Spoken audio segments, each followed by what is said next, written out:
Muy buenas tardes.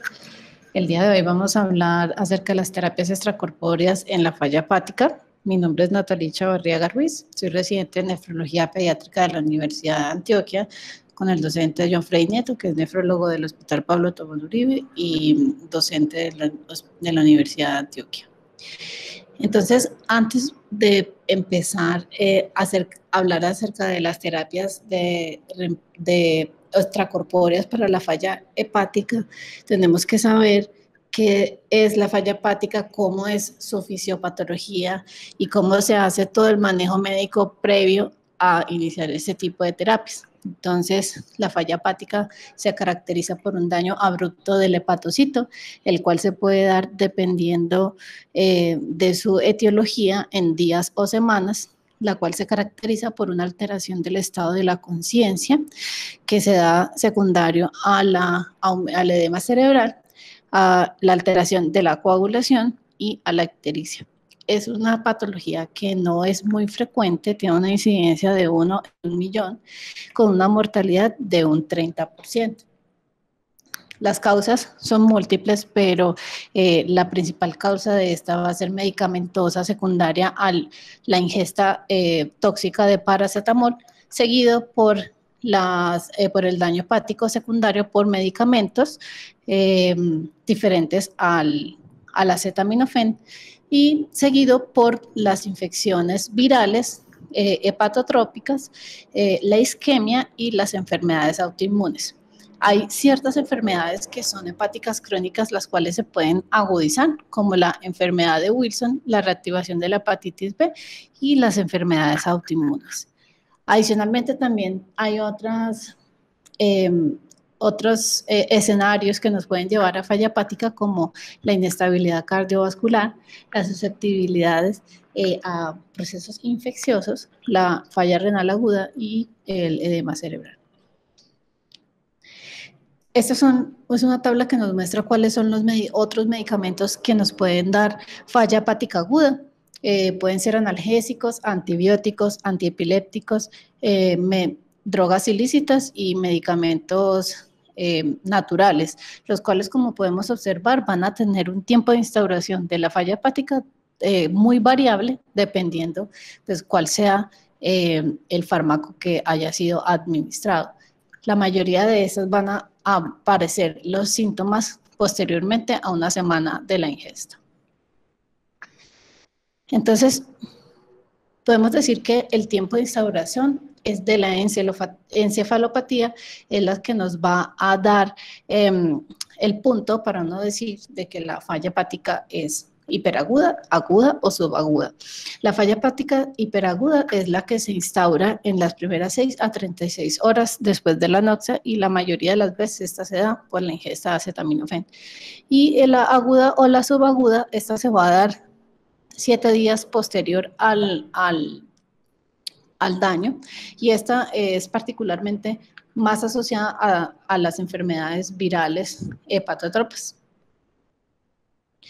Una cosa que caracteriza esta clasificación es que cuando hablamos de falla hepática aguda, se van a ver una elevación muy marcada de las aminotransferasas y no tan marcada de las bilirrubinas, a diferencia de cuando es una falla hepática aguda, pues va a haber un aumento que no es tan significativo de las transaminasas, a diferencia de que sí va a haber un aumento muy marcado de las bilirrubinas. Y acá lo podemos observar, donde vemos que cuando hay ingesta de paracetamol, que dijimos que se caracteriza por ser hiperaguda, vemos que los niveles de aminotransferasas pues son mucho más elevadas que en el resto de patologías que nos da esta enfermedad. Y vemos que las bilirrubinas no están tan elevadas a diferencia pues de las otras. También, dependiendo de la etiología de la falla hepática, va a variar la mayoría, los trasplantes que se pueden realizar en ese tipo de pacientes y la sobrevida de ellos. Entonces, vamos a hablar un poquito de la fisiopatología. Tenemos que tener en cuenta que puede ser por lesiones hepáticas directas o secundarias a una reacción inmunitaria. Vemos que en este tipo de enfermedad va a haber una alteración multisistémica, puede haber afectación cardíaca del páncreas, de la glándula adrenal, del riñón, de la médula ósea y a nivel pulmonar. Y lo vamos a ver, vamos a hablar de las características más importantes más adelante. Otra cosa que hay que tener en cuenta, como dijimos, esto es una enfermedad que va a ser muy parecida a la sepsis. Entonces, van a tener una respuesta inflamatoria sistémica que se va a ver en aproximadamente en el 50 al 70% de los pacientes, donde hay un aumento significativo de todas estas moléculas proinflamatorias y que nos van a marcar la mortalidad de este tipo de pacientes. Vamos a hablar de la encefalopatía hepática. Esta es una de las complicaciones más graves que tiene ese tipo de patología, donde hay un acúmulo de neurotoxinas que se da por la falta de depuración hepática, y las que más son neurotóxicas van a ser el amoníaco y el GABA.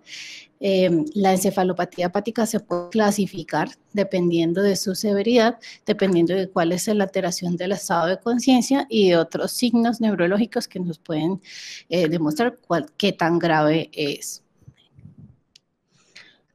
Entonces, como venía diciendo, una de las neurotoxinas más graves, por decirlo así, que se acumulan por lo que no hay un metabolismo adecuado de va a ser el amoníaco.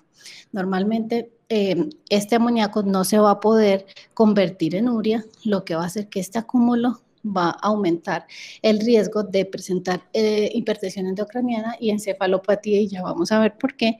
Adicionalmente, va a haber, como no se puede haber una conversión a urea, pues todos los órganos que lo producen, como el intestino, en el hígado, también hace parte también del metabolismo de la glutamina a nivel muscular, y también como lo dijimos, también como a veces en la mayoría de los casos va a haber una alteración renal, pues tampoco va a haber una aclaramiento adecuado de esta neurotoxina, lo que va a hacer que exacerbe pues todo este cuadro. El edema cerebral, también tenemos que tener en cuenta de que hay un aumento del volumen sanguíneo cerebral y va a haber una disminución del líquido cefalorraquídeo. Al haber un aumento del líquido sanguíneo cerebral, pues va a haber una hiperemia cerebral, lo que va a llevar al edema y haciendo que el paciente pues tenga hipertensión endocraniana. Adicionalmente, el amoníaco, cuando se acumula, va a haber mayor acúmulo de glutamina intracelular. Este va a llevar a un aumento de la osmolaridad de la célula, sobre todo de los astrocitos, que son es el porcentaje mayor de células que se encuentran a nivel cerebral. Estas van a edematizarse por el aumento de la osmolaridad, incrementando el edema. Y esto es como una esquemita que nos muestra cuáles son los mecanismos fisiopatológicos del edema cerebral. Entonces, ruptura de la barrera hematoencefálica, la hiperamonemia y mediadores proinflamatorios, estos que van a aumentar la vasodilatación cerebral, el flujo sanguíneo cerebral nos lleva al edema cerebral. La hiperamonemia, la cual esta va a aumentar la glutamina a nivel de los astrocitos, haciendo que haya una tumefacción de estos y adicionalmente un aumento del calcio intracelular, aumentando el estrés oxidativo, disfunción mitocondrial, lo que nos lleva a un edema citotóxico y que va a llevar a un edema cerebral. Bueno, también hay una alteración en la falla de del metabolismo intermediario, una alteración en el metabolismo de los carbohidratos. Estos pacientes pueden tener en la mayoría de los casos hipoglicemias, alteración del metabolismo de los lípidos, entonces tienen una hiperlipidemia, y metabolismo de las proteínas, donde hay un aumento, un catabolismo mucho mayor de estas, y no hay un procesamiento de estas tampoco, porque pues está alterada toda la parte hepática. Adicionalmente, decimos que también hay una afectación extrahepática, y esta está asociada a citoquinas proinflamatorias y a toda la disfunción microcirculatoria, y la mayoría de las veces esta está asociada a procesos sépticos. Entonces, al haber proceso de sepsis, a la hipertensión intracraniana que ya la explicamos y también a la predisposición a tener sangrados, van a tener un mayor riesgo de tener una falla multiorgánica, que es la primera causa de muerte en este tipo de pacientes. La disfunción microcirculatoria, esta se caracteriza porque hay una alteración en la oxigenación tisular periférica, hay una alteración en el trastorno de la oxigenación, hay una alteración en el mecanismo de entrega del oxígeno y adicionalmente también una alteración en el uso de oxígeno de estos, donde pues estos tejidos van a estar en un estado basal de hipoxemia. También de las alteraciones cardiovasculares, esos pacientes tienen un estado hiperdinámico, donde hay un aumento del gasto cardíaco y una disminución de la resistencia vascular periférica, la cual se da porque hay una dilatación arteriolar periférica, un reclutamiento arteriolar en los tejidos periféricos y un shock AB, lo cual se ha asociado a niveles altos de óxido nítrico a nivel sérico. De la parte renal, entre el 40 y el 80% de los pacientes van a tener alteración renal y esto se ha asociado más cuando la falla hepática es secundaria al uso de acetaminofén. Adicionalmente, esta se puede dar por fallas prerrenales, por pérdidas gastrointestinales o por una reanimación hídrica que no es adecuada, o ha sido por una necrosis tubular aguda, que también se da por la depresión de volumen, iatrogénica cuando hay una intoxicación por medicamentos, o inducidas por las hepatotoxinas, que son las que hablamos anteriormente. También puede ser relacionada a la sepsis, como dijimos, esos pacientes tienen un riesgo mucho mayor de tener sepsis, y esto va a perpetuar la mala perfusión renal, va a haber necrosis cortical y un riesgo mayor de tener infecciones del tracto urinario. Todos estos pacientes tienen una retención hídrica, lo cual se caracteriza porque tienen hiponatremia, lo que va a perpetuar más el edema cerebral, y adicionalmente cuando ya hay un daño renal instaurado, va a haber hipercalemia e hiperfosfatemia. Antes de que este paciente pues esté en una lesión renal aguda avanzada, pues estos pacientes van a cursar con hipocalemias y con hipofosfatemias, porque sobre todo las hipofosfatemias son secundarias al uso, a la sobreproducción de ATP que se necesita para poder hacer regeneración celular hepática. De las alteraciones hematológicas, hay alteraciones como la trombocitopenia, que no es porque haya una alteración en la producción de plaquetas, sino por el sobreuso. Adicionalmente, hay una alteración en la producción de los factores 2, 5, 7, 9, 10 y 11. Y también va a haber también una alteración en la parte de la procoagulación, lo que va a haber un aumento del factor de von Willebrand, una formación de micropartículas, y una baja producción de proteínas C y S, lo que va a llevar a un estado de hipercoagulabilidad. Bueno, entonces esto es un resumencito de todo lo que hemos venido hablando. Entonces la insuficiencia hepática se caracteriza porque hay defectos del metabolismo, hay una inflamación instaurada y hay un defecto de síntesis de todos los factores de la coagulación. Todo esto en general nos va a llevar a encefalopatía por la hiperamonemia. La inflamación va a llevar a una falla multiorgánica y todo esto va a perpetuar el edema cerebral. Entonces, hablando específicamente del tratamiento, tenemos que abarcar esta enfermedad haciendo pues toda la investigación de la historia clínica, ver exactamente qué fue lo que pasó, cuáles son las comorbilidades que este paciente tiene, ver clasificar si el paciente tiene encefalopatía, cuál es el grado de encefalopatía, ver cuál es el compromiso sistémico que el paciente tenga, y adicionalmente hacer una serie de exámenes como la serología de todo el proceso infeccioso, ya que sabemos que es una de las causas más frecuentes de falla hepática. Se debe hacer todo el perfil metabólico para evaluar cómo está toda la parte de los electrolitos, ver cómo está la parte de la coagulación, pedirle gases arteriales, evaluar toda la parte urinaria, hacer estudio microbiológico, ya que pues como dijimos, pues tienen una mayor predisposición a presentar infecciones y las imágenes, lo que nos debemos ver, que hayan disponibilidad de ecografía hepática, pues para ver cómo está toda la parte de la estructura del hígado y adicionalmente ecocardiograma y radiografía de tórax.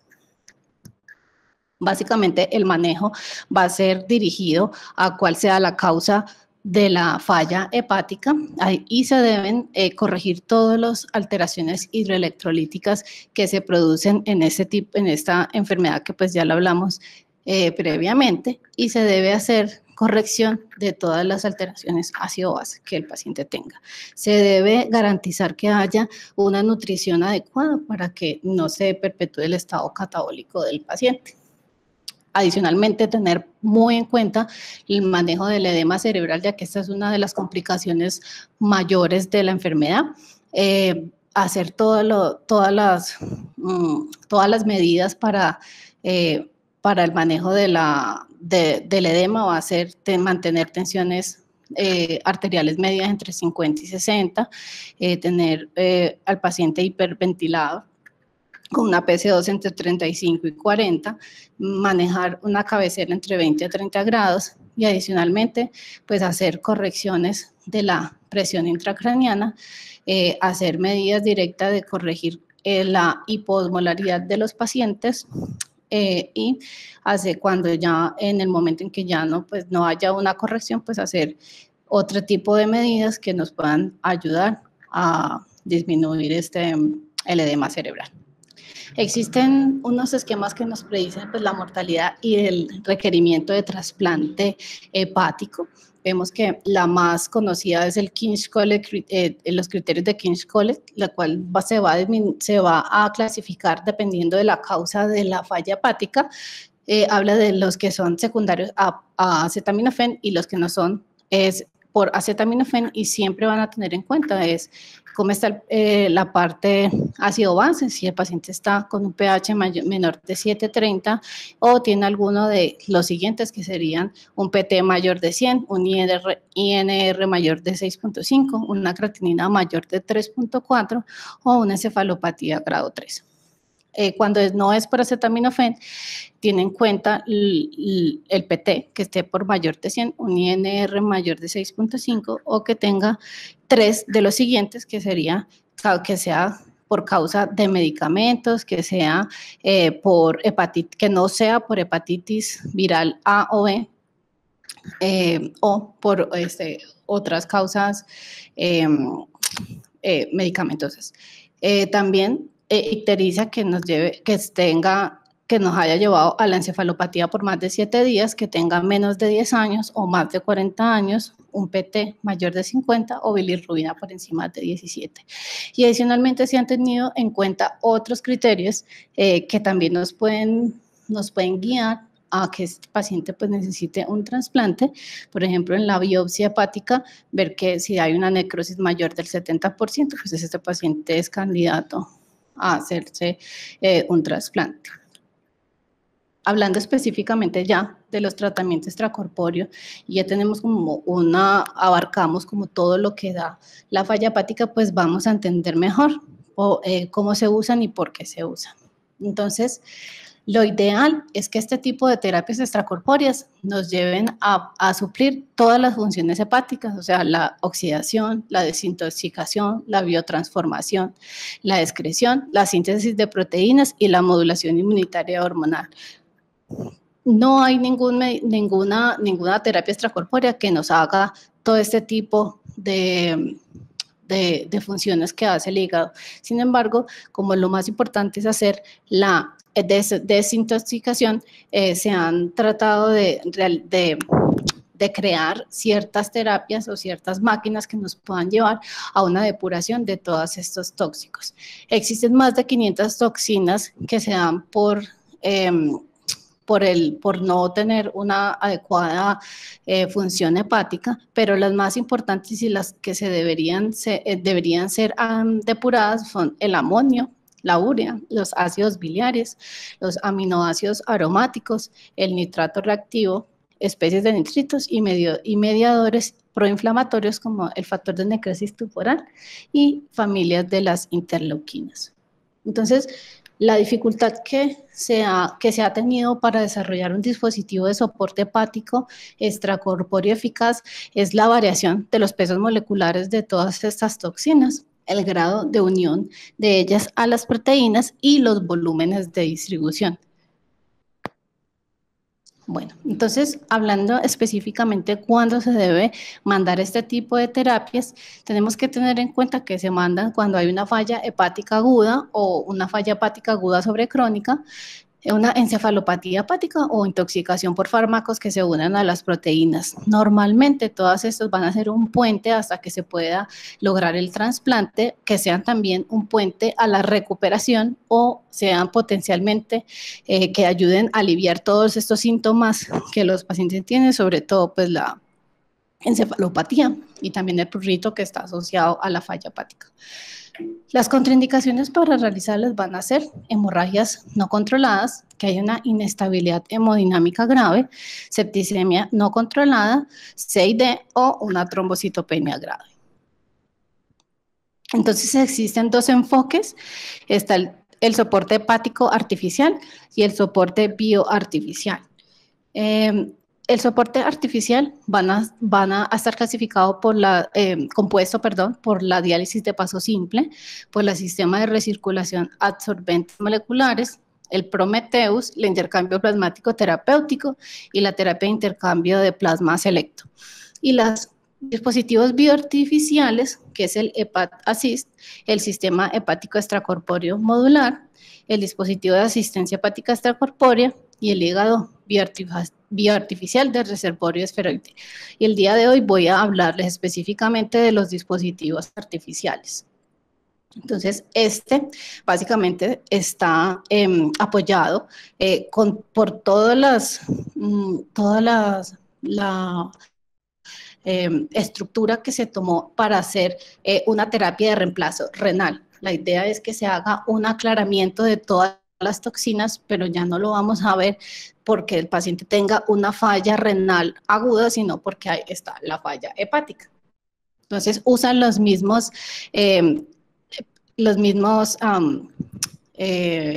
¿cómo se dice? Toda la parte fisiopatológica que se usa en las terapias de reemplazo renal, o sea, que se puede usar por la diálisis, por filtración o por la adsorción. Vamos a hablar primero de la hemofiltración o la hemodiafiltración.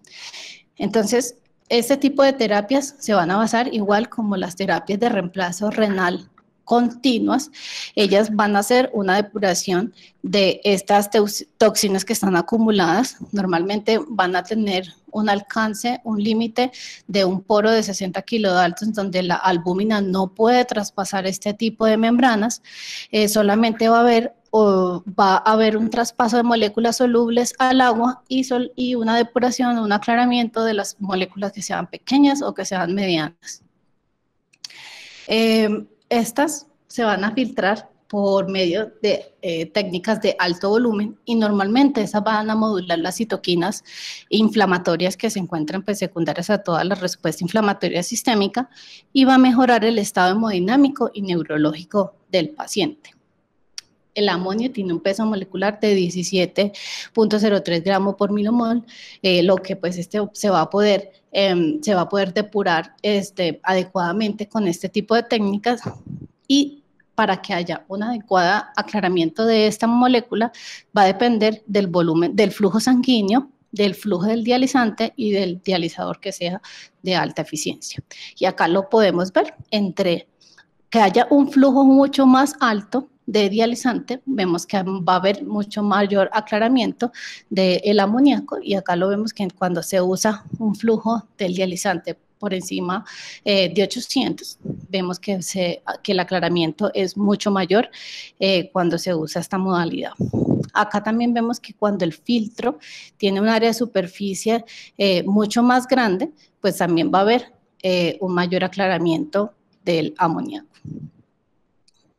Cuando se pueden usar terapias de reemplazo renal continuas o terapias cortas, como de 4 a 6 horas intermitentes, y de estas va a variar y va a estar indicado dependiendo del estado hemodinámico del paciente.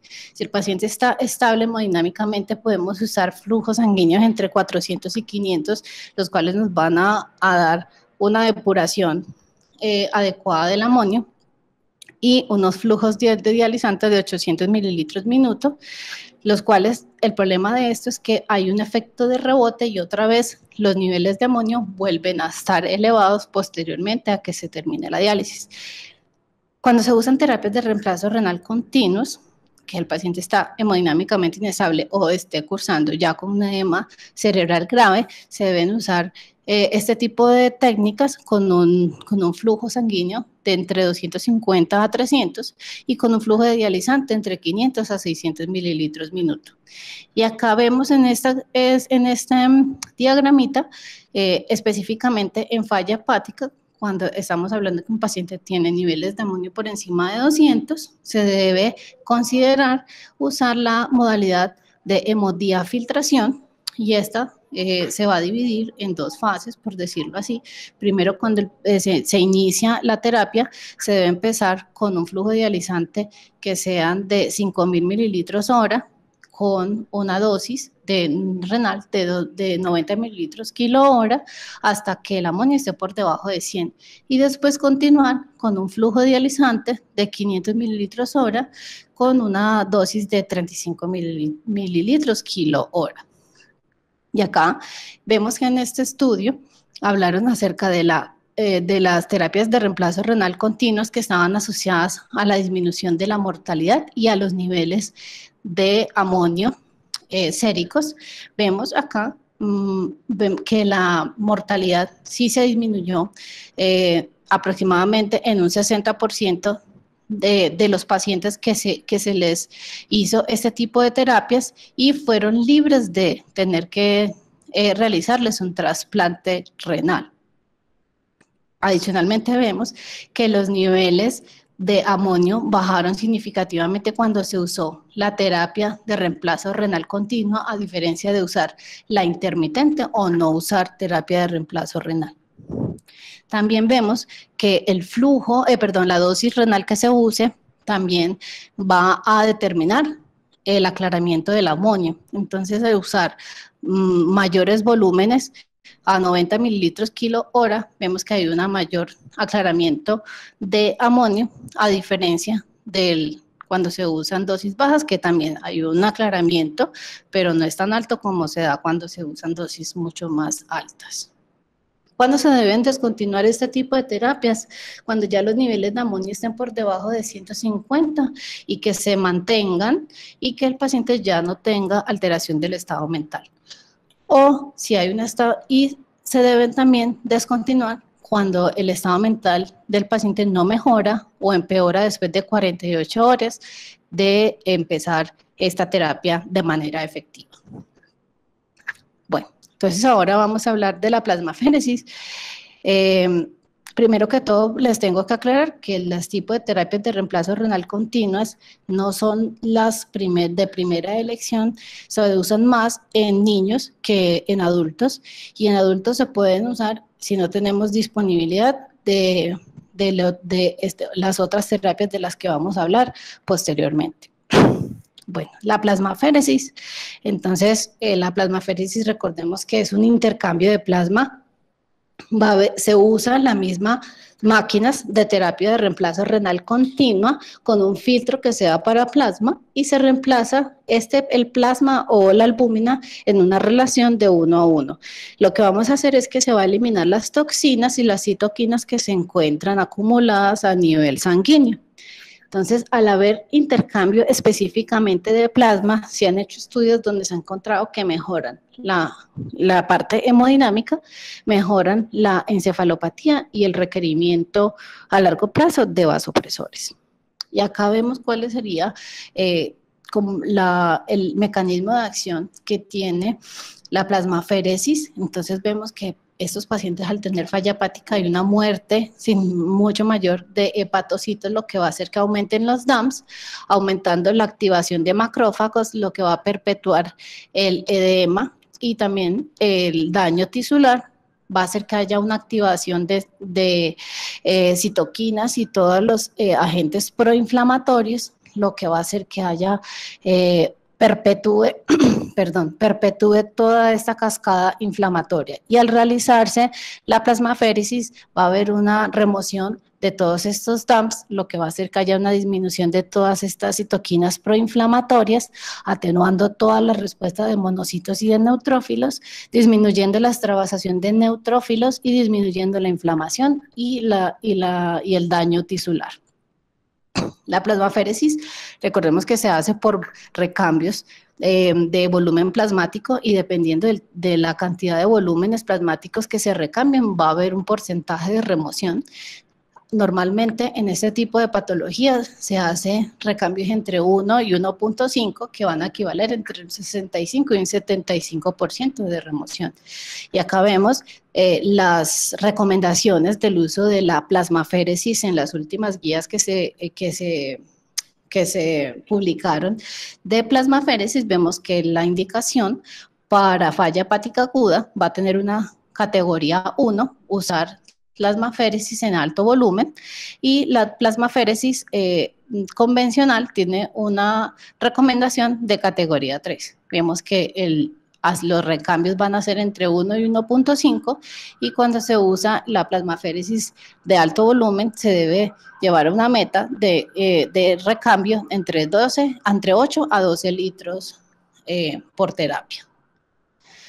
Y acá vemos que se han realizado diferentes estudios y en este ensayo controlado aleatorio, que es uno de los más grandes que se ha hecho, se incluyeron 182 pacientes, los cuales se comparó el uso de la plasmaféresis de alto volumen con los que se les hacía terapia estándar y vemos que la sobrevida mejoró en este tipo de pacientes cuando se usó la plasmaféresis en aproximadamente un 20% más que los que se usaron terapia estándar.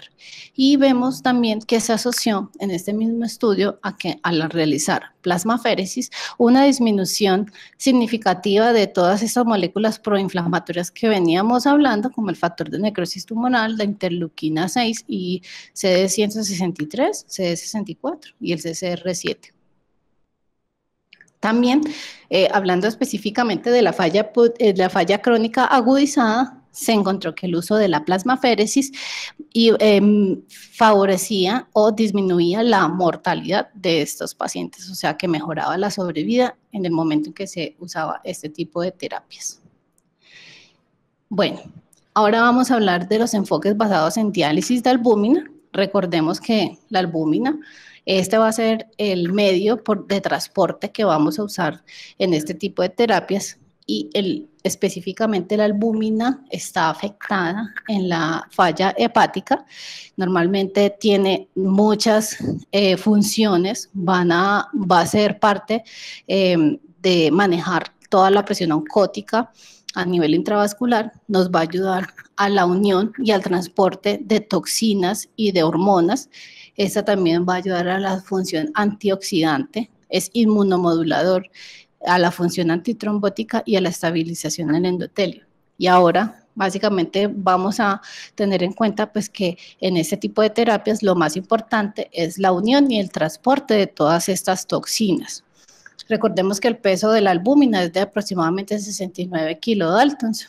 Y esta pues, se va a usar para las terapias de diálisis de paso simple, para el sistema de recirculación de absorbentes moleculares y para la separación del plasma y absorción. Vamos a empezar hablando de la diálisis de paso simple o SPAT. Esta se empezó a usar en los años 90. Es una alternativa a técnicas que son más sofisticadas, que ya vamos a hablar más adelante. También se usa con las mismas máquinas que se realiza la terapia de reemplazo renal continuo, y tiene una característica, es que no utiliza columnas o circuitos adicionales a las que tienen ya este tipo de máquinas. Y acá vemos que es un recambio que es completamente simple, donde se conecta al paciente. Esta de aquí es por donde sale la sangre del paciente, pasa por un filtro, y este filtro va a haber un dializante que va a ser a base de albúmina, que va a ir en contracorriente al flujo sanguíneo, lo que va a hacer que haya un intercambio, y aquí lo vemos un poquito mejor, un intercambio de tóxicos. La albúmina del paciente siempre va a quedar en la sangre del paciente, y va a haber un traspaso de todas esas toxinas a través de la membrana que están unidas a la albúmina, a la albúmina que se encuentra en el dializante. Entonces, no va a haber un intercambio de albúmina o no va a haber pérdida de albúmina, sino que todos estos tóxicos que estaban unidos a las albúmina del paciente se van a intercambiar a la albúmina que está en el dializante.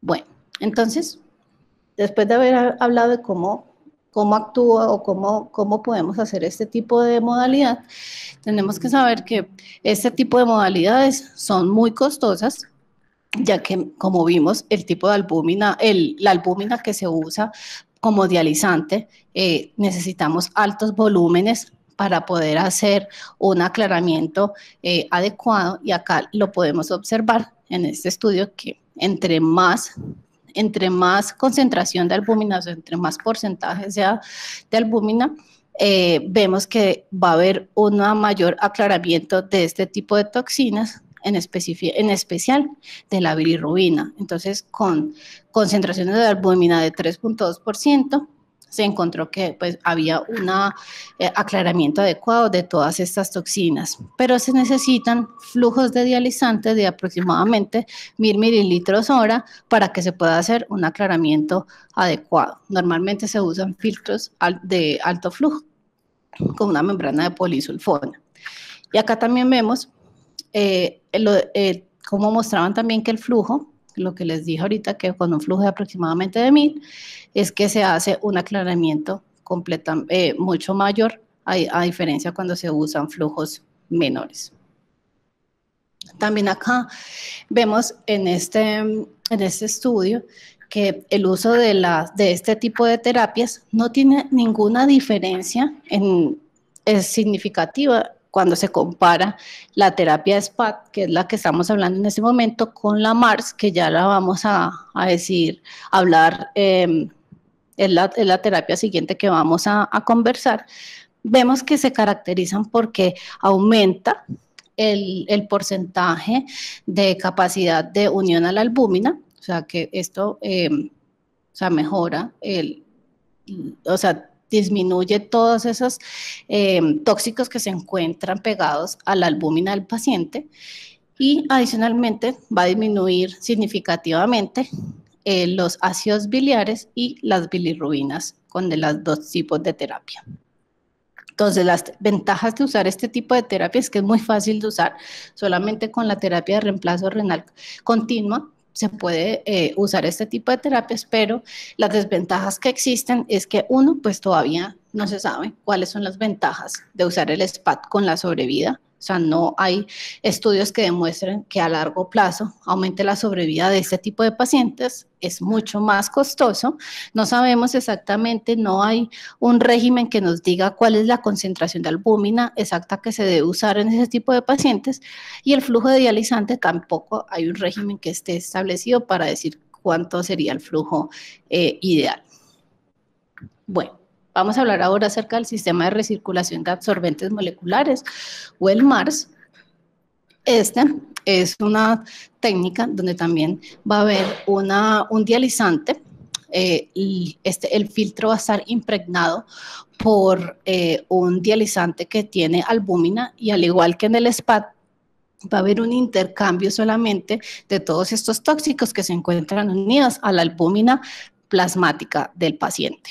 Entonces, se rigen por dos principios, por la afinidad de la unión a las proteínas del tóxico y por el movimiento de solutos por gradiente de concentración. Y acá vemos cómo se realiza este tipo de terapias. Acá está el paciente. Entonces, la salida de sangre es por acá, donde primeramente va a pasar por un primer dializador, donde solamente va a haber paso de la sangre del paciente que se va a dializar con un flujo en contracorriente con albúmina en el dializante. Entonces, todos los desechos o todas las toxinas se van a unir a la albúmina que se está infundiendo en este dializador. Posteriormente, esta albúmina dializada va a pasar nuevamente por otro filtro de hemodiálisis, el cual va a encontrarse con un filtro que se va a hacer hemodiafiltración con un dializante normal que va a ayudar a que haya salida de mayor de las moléculas tóxicas que son solubles en agua. Entonces pasa nuevamente todo el dializante de albúmina después de haber pasado por esta membrana, por este hemofiltro, pasa posteriormente a un cartucho de carbón activado y a otro cartucho de resinas de intercambio iónico, lo que va a hacer que haga una activación de esta albúmina y hace que la albúmina sea totalmente liberada de todos estos tóxicos que estaban unidos a ella y vuelve nuevamente a reciclarse para volver a pasar por el dializador para poder seguir haciendo remoción de todos estos tóxicos que se encuentran a nivel sanguíneo. Entonces, básicamente este tipo de técnicas lo que quieren hacer es una remoción de metabolitos y esta se ha asociado a que se eliminan citoquinas, lo que va a hacer que haya una disminución de la respuesta inflamatoria. Sin embargo, aunque se ha expuesto esta teoría, no se han podido encontrar estudios que nos demuestren con exactitud que sí se haga una eliminación de citoquinas adecuada o que sí se pueda hacer un aclaramiento de estas, pero como estamos en un estado de inflamación, va a haber una producción mucho mayor al aclaramiento que se hace con este tipo de modalidades, entonces no se ve significativamente que sí haya un aclaramiento de este tipo de citoquinas. Sin embargo, todo este tipo de modalidades se ha asociado a una mejoría de la encefalopatía, a mejoría de la vasodilatación, a la respuesta inflamatoria sistémica y a una mejoría de la falla orgánica múltiple. Y acá podemos observar que específicamente en la encefalopatía hepática, cuando se usa este tipo de terapias y cuando estamos enfrente de un paciente que tiene una encefalopatía grave, sí hay una mejoría de la encefalopatía cuando se usa el MARS. Hay una disminución también de la metionina, de la glutamina y de la tirosina, los que son desechos que van a perpetuar la encefalopatía. Entonces podemos decir pues que en este tipo de complicaciones que nos da esta enfermedad, usar el MARS nos ayuda a disminuirla. Hablando de la mortalidad, pues ninguna de estas terapias se ha demostrado que disminuya la mortalidad a largo plazo. En la terapia MARS se ha encontrado que la mortalidad sí se disminuye y sobre todo se disminuye cuando ya estamos hablando de un paciente que está en un estado grave y disminuye la mortalidad en comparación al uso de terapia estándar, va a disminuirla más que cuando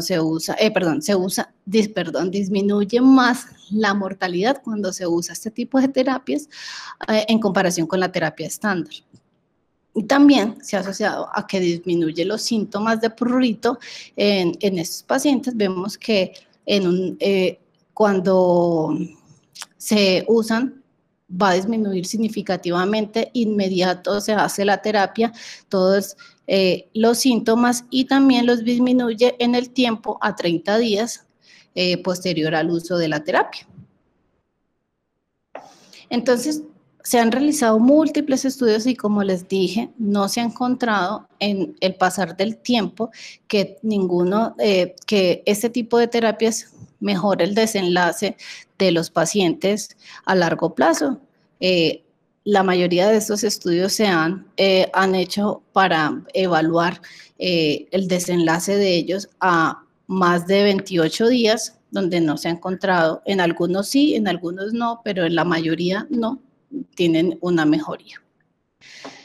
Este es uno de los estudios más grandes que se ha realizado en la falla hepática aguda sobrecrónica, y también vemos que tampoco encontraron que había una diferencia a largo plazo en el uso de terapia estándar versus el uso de MARS. A largo plazo no mejoraba la sobrevida de este tipo de pacientes. También vemos que acá en ese mismo estudio encontraron que había un mayor porcentaje de complicaciones en el grupo de los que se les hizo la terapia MARS, a diferencia de las terapias estándar, que estas se caracterizaron por alteración, por mayor sangrado y por mayor porcentaje de infecciones.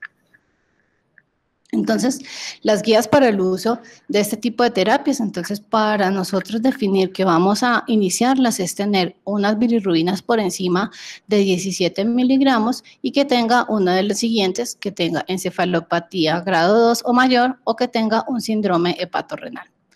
Para usar estas terapias de tipo intermitente, el paciente pues debe estar hemodinámicamente estable, se deben usar entre 6 a 8 horas. La anticoagulación normalmente no está indicada y se ha encontrado que estos filtros tienen un bajo riesgo de coagularse por la alteración de la coagulación que los pacientes pues ya tienen instaurada por la falla hepática. Entonces, la mayoría de veces no es necesario usar anticoagulante. Con un flujo que es igual al sanguíneo y al del dializante de 250 mililitros minuto. Y cuando se decide usar la terapia continua, se usa por 24 horas y esta se debe usar en un plan de más o menos unos 3 días.